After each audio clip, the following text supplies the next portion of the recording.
die? Die! Why won't you die? Why won't you die?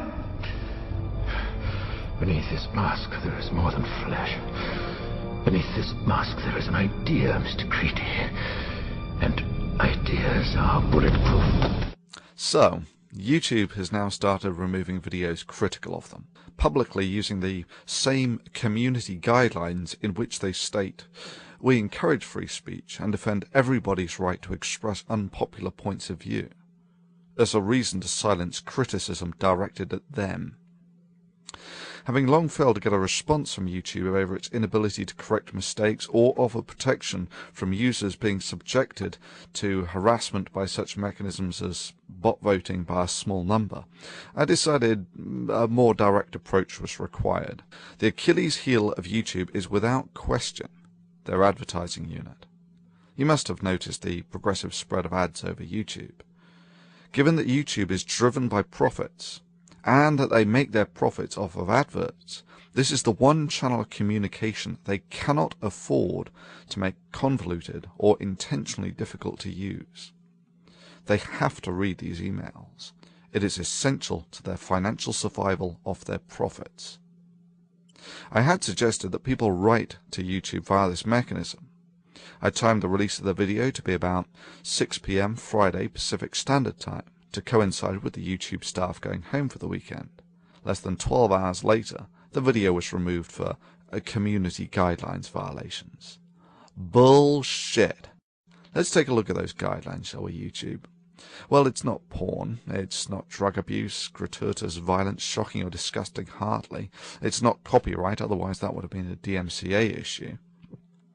Then we come to the interesting stuff. We encourage free speech and defend everybody's right to express unpopular points of view.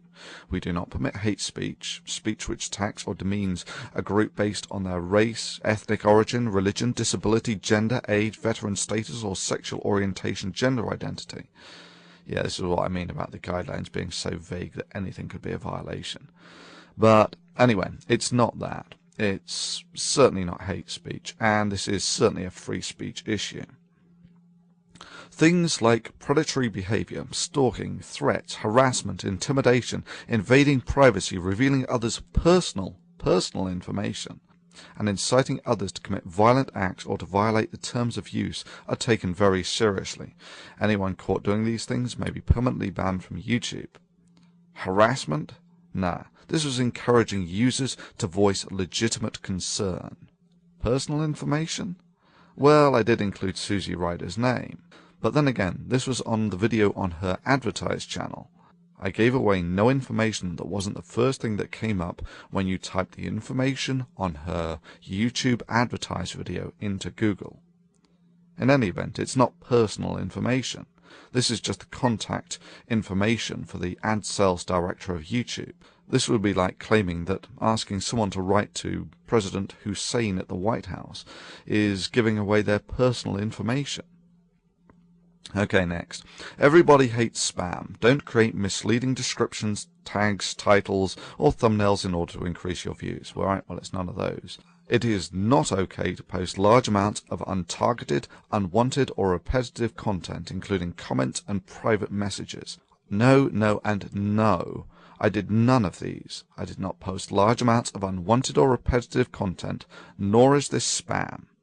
This was the YouTube community expressing its opinion to YouTube.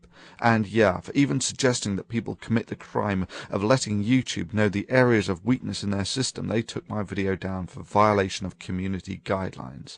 I call bullshit on that. This was a communal action targeted at the community organizers. Designed to be effective? Yes, of course. And the fact that YouTube threw their toys out of the pram less than 12 hours after the video was put up shows that it was. Legal? Absolutely. Within the community guidelines? Sure. No. This action would be more akin to a group writing letters to a government about the concerns they have. YouTube's response was the metaphorical equivalent of removing that person's freedom of speech for even suggesting the crime as vile as writing to the government about perceived weaknesses. The hypocrisy is further highlighted in that YouTube had no problems whatsoever when it was being used to organize protests against other organizations. However, when the protest was against YouTube itself and targeted the obvious Achilles heel of its advertising department, they threw a hissy fit. So much for all those pious words about we encourage free speech and defend everybody's right to express unpopular points of view. Sure, when I did this I knew it was a calculated risk. I just figured that YouTube regarded its corporate image more highly than to burst into tears and throw its toys out of the pram at the first sign of someone organizing a protest against them. Evidently I made a mistake. So what have we learnt from this? Well, firstly, YouTube has shown us that they get real pissy when you write to its advertised channel. The one channel of communication, it needs to be clear and easy to use.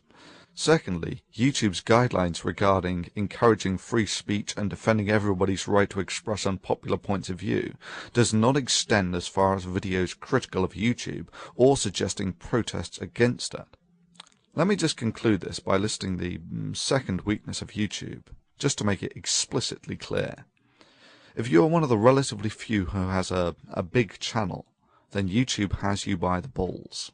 You put a lot of work into it, and YouTube can shut you down at the flick of a switch. If you have a small channel, and there are millions of you who do, then you have YouTube by the balls. YouTube cannot afford the time to flip millions of switches. In essence, the subscribers and fans are the only real defense of big users against YouTube. In this sense, I thank all those who mirrored the original video, a very good strategy. Further, if you not only download but recode the video, it will not appear as a duplicate and it will not be as easy for YouTube to use automation to remove these videos. Do I have anything to lose by being shut down by YouTube? Of course. If you just take the 30 or so Why Do People Laugh at Creationist videos and take into account the fact that they took about 2 working days on average to make, that's about average. So that's say 2 months' work at an average US salary of, let's say, for instance, $40,000 a year. So that's $6,000 to $7,000 worth of work. Do I value the work of this channel? Yeah, sure. I just value free speech more.